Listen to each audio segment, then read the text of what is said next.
Hello everyone, I'm Paul and this is problem 2196. Create the binary tree from descriptions.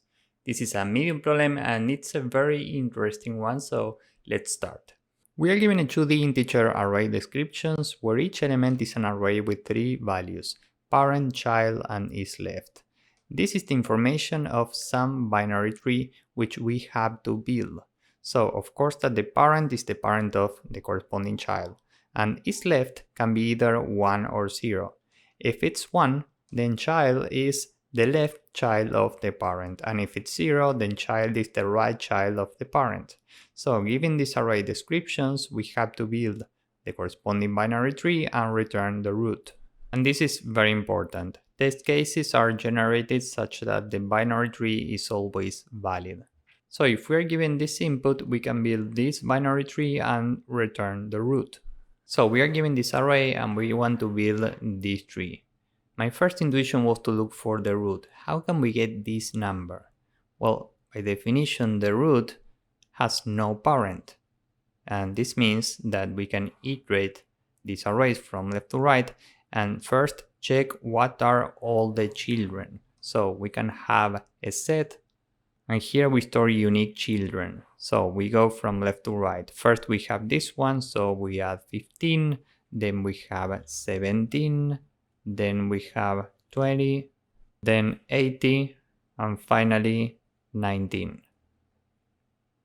And now we can iterate this array again, and as soon as we find a parent that's not in this set for children, we know that this has to be the root. So at this point we find 50, we don't have 50 here, so this is the root. And now with this information we can build the rest of the tree with a simple BFS.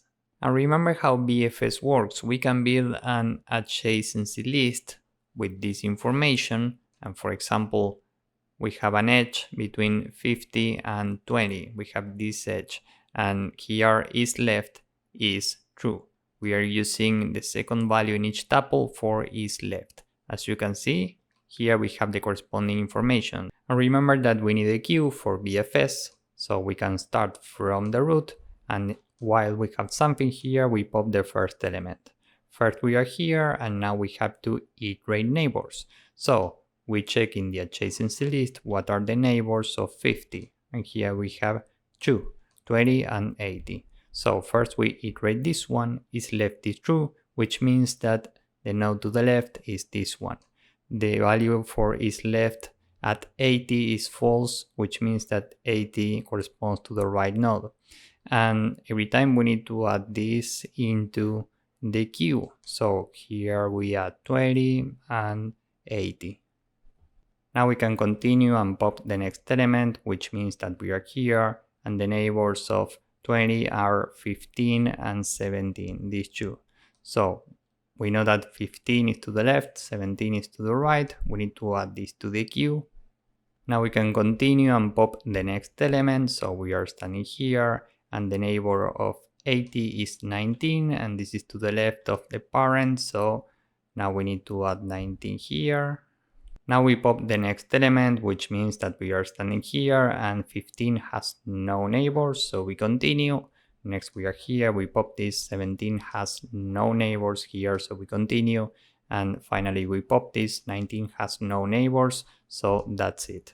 And finally we can return the pointer corresponding to the root.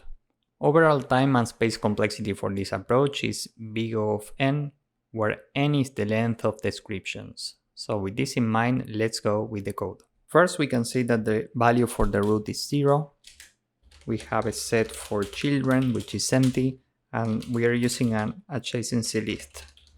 So this is a default dictionary with a default value of an empty array for every key.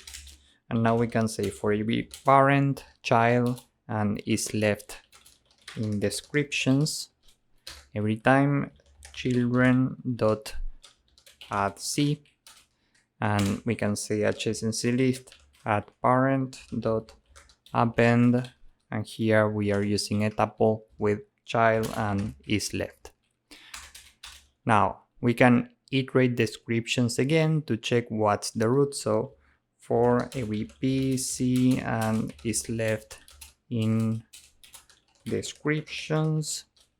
Every time we check if not P in children,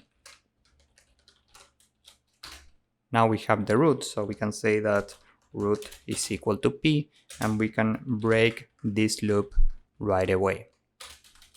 Now we have the root, so we can use the BFS to build the tree. We say that the result is initially tree node, and the value for this is root. We have a queue, which is a deck in Python because we have to pop elements from left, and here we start from result.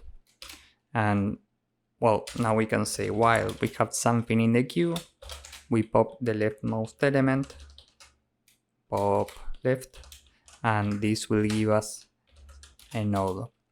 And now we have to iterate neighbors, so for every child and is left in adjacency list at node.value, every time we check if is left, then we have to build the corresponding node to the left. So node.left is equal to tree node using the child as the value. Else, this means that the current node goes to the right of the parent, so node.right is equal to tree node using child as the value. And down here we can check if node.left is different from none, queue.append node.left. And similarly, if node.right is different from none, queue.append node.right. And down here, after the BFS, we can return result. Remember that here we have the pointer of the root. This is what we have to return. So this is the entire code. Let's submit this and see if it works. As you can see, this works and it's very efficient. Maybe you can make it slightly more efficient, but this is already efficient in terms of time and space complexity. So if you found this useful, please drop a like, subscribe, and see you in the next one. Bye bye.